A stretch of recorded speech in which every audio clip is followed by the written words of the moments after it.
Class आपकी worksheet number 7 date 22/7/2021। 9th class आपकी इतिहास की समझ। जैसे कि आपको मैंने पिछली क्लास में आपको समझाया था कि हमें इतिहास की ज़रूरत क्यों है, हमारे लिए इतिहास क्यों आवश्यक है और अतीत में घटने वाली घटनाएं उनके बारे में जानकारी लेना और किस तरह से हमारा अतीत था उसके बारे में भी हमें जानकारी इतिहास के माध्यम से ही मिलती है। आज हमारा उसी का इतिहास की समझ का दूसरा भाग है। भारत की वर्तमान आर्थिक और सांस्कृतिक विरासत एक लंबी प्रक्रिया का परिणाम है। भारतीय इतिहास की शुरुआत सिंधु घाटी सभ्यता के जन्म और आर्यों के आने से कर सकते हैं। इन्हें दो चरण को आमतौर पर पूर्व वैदिक और वैदिक युग के रूप में वर्णित किया जाता है। ईसा पूर्व 4वीं सदी, आज से लगभग 23,000 वर्ष पूर्व सम्राट अशोक के अधीन भारत का एकीकरण देखा गया। मतलब अभी तक जो था कि हमारे वैदिक काल में या वैदिक युग जो हमारे दो भागों में बटा हुआ था, एक हड़प्पा सभ्यता जो हमारी नगरीय सभ्यता थी, दूसरा हमारा वैदिक सभ्यता जो ग्रामीण सभ्यता थी।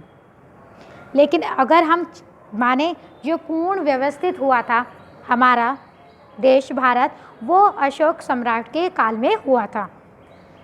बौद्ध धर्म ने एशिया के कई हिस्सों में फैल गया। सम्राट अशोक के सर्वाधिक शिलालेख प्राप्त होते हैं। हमारे आज के राजकीय प्रतीक सारनाथ के अशोक के सिंह स्तंभ से लिया गया है। आप देखोगे सत्यमेव जयते जो भी हमारे अशोक के स्तंभ से लिया गया है। मतलब आज हम कह सकते हैं जो हमारे अतीत में बीते हुए हम उनका अनुसरण हम आज भी कर रहे हैं, जिसे अपने सिक्कों में, बैंकों में, नोटों, सरकारी दस्तावेजों और अधिकारी मोहरों के रूप में ज़रूर देखा गया है। पहली सदी में ईसाइया व्यापारियों के साथ केरल पहुंच गया था। पहली सदी में स्थापित गुप्त वंश के साम्राज्य को भारत के उस समय में स्वर्णकाल माना जाता है। तो अगर हम देखें तो जो हमारा गुप्त वंश का जो साम्राज्य उसे हम स्वर्णकाल के युग में जाना जाता है, क्योंकि उस समय हमारे सोने के सिक्के या रोमन के साथ व्यापार काफ़ी विकसित रूप से चल रहा था। ये हमारे समय के अनुसार कौन कौन सी सभ्यता महत्वपूर्ण थी वो इसमें हमने बताया गया है। 8वीं शताब्दी में इस्लाम पहली बार अरब व्यापारियों के साथ केरल में भारत आया। आप देख सकते हो कि 8वीं शताब्दी जब हुई थी, जब भारत में जो सबसे पहले इस्लाम आया था वो अरब के माध्यम से, और किस राज्य में आया था? केरल के राज्य में के माध्यम से भारत में वो आया था। 11वीं शताब्दी तक भारत में राजनीतिक शक्तियों के रूप में मजबूती से स्थापित हो गया। दिल्ली के चौहानों को हराकर दिल्ली सल्तनत की नींव रखी गई। इसके लगभग 320 वर्ष बाद यहाँ मुगल साम्राज्य स्थापित हुआ। इस काल में भारत ने सैन, चालुक्य, सातवाहन, परमार, ओहम, चोल, पांड्य, विजयनगर साम्राज्य भी फले फूले थे। इस काल की अनेक महत्वपूर्ण इमारतें आपने समय की कहानी स्वयं बताती हैं, जैसे कि आपका कुतुब मीनार, लाल किला, ताजमहल, कंदेरिया का महादेव मंदिर, तंजौर का राजेश्वर मंदिर, दिलवाड़े का जैन मंदिर, चित्तौड़ का विजय स्तंभ इसके उदाहरण हैं। गुरु नानक देव जी ने सिख धर्म शुरू किया था। कबीर, मीरा, चैतन्य देव, सूरदास जैसे भक्ति धारा के महत्वपूर्ण संतों ने समाज को नई दिशा दी। आप यहाँ चित्र देख सकते हैं कि किस तरह से चित्र दिए गए हैं। जैसे कि चित्र में चैतन्य देव रहट, मतलब जो हमारे आर्थिक सिंचाई में चलाने वाला, संचालन करने वाला, सिंचाई के माध्यम से कृषि की जाती थी, उसे रहट कहा जाता था। इबादत खाना अकबर द्वारा बनाया गया एक इबादत खाना था, जिसमें सभी धर्मों के विचार विमर्शों को विद्वानों के साथ अकबर बैठता था। कृषि में रहट, नहरों व तालाब, नहरों, लोहे के हल, चरखे में बहुत विकास हुआ।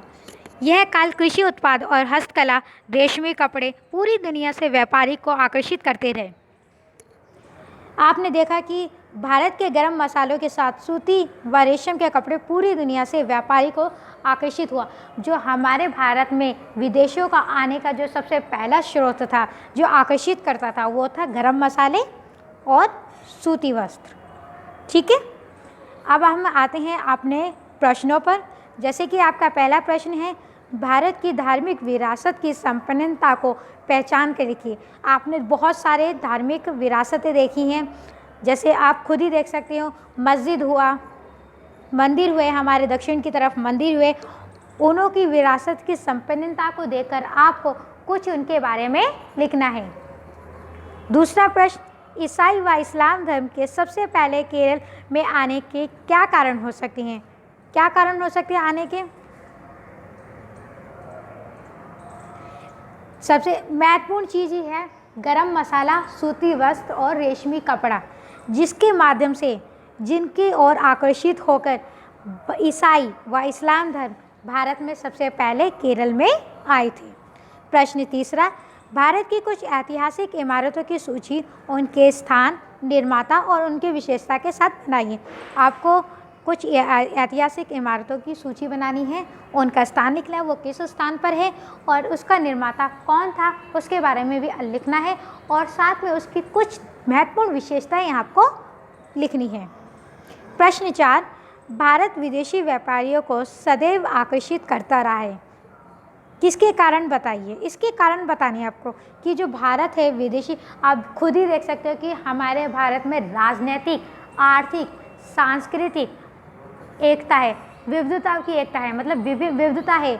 हमारे यहाँ इतने धर्म नहीं हैं किसी देश में जितने धर्म हमारे देश में हैं, उतनी जातियाँ नहीं हैं जितनी जातियाँ हमारे धर्म में हैं, हमारे देश में हैं। संस्कृति, खान पान, रहन सहन, सभी चीज़ अलग है, इसलिए विदेशी भारत को सोने की चिड़िया इसलिए कहा जाता है क्योंकि वहाँ सोना अधिक नहीं बल्कि वहाँ पे की रहन सहन, जातियाँ, अनेक धर्म, अनेक भाषाएं बोली जाती है उसके ज़रिए, इसीलिए विदेशी भारत की ओर आकर्षित होते हैं। और इम्पोर्टेंट मैंने आपको बता ही दिया था वो क्यों आकर्षित होते थे, एक तो गरम मसाला, दूसरा सूती वस्त्र और तीसरा रेशमी कपड़ा। प्रश्न 5वां, भारत के मानचित्र में विभिन्न साम्राज्य व शासक के क्षेत्र को दर्शाइए। अभी मैंने आपको यहाँ पे जो जो राज्य बताए हैं, जैसे कि हड़प्पा सभ्यता बताई थी मैंने आपको, फिर वैदिक युग बताया है आपको, उसके बाद मैंने आपको बताया अशोक कि अशोक के काल में हमारा साम्राज्य एकीकरण हुआ था, फिर हमने इस्लाम के बारे में बताया कि किस तरह से सल्तनत ने अपनी नींव रखी थी। तो उनको आपको मानचित्र में दर्शाना है, सिर्फ थोड़ा थोड़ा आप समझाना है क्योंकि बहुत सारे शासकों के नाम हैं, तो आपको सिर्फ थोड़े से शासकों के नाम भारत के क्षेत्र में दर्शाने हैं, ठीक है। और कोविड-19 को ध्यान में रखते हुए हमेशा नियमित रूप से आप हाथ धोते रहेंगे और जब भी घर से बाहर निकले मास्क लगा के निकले। Class is over.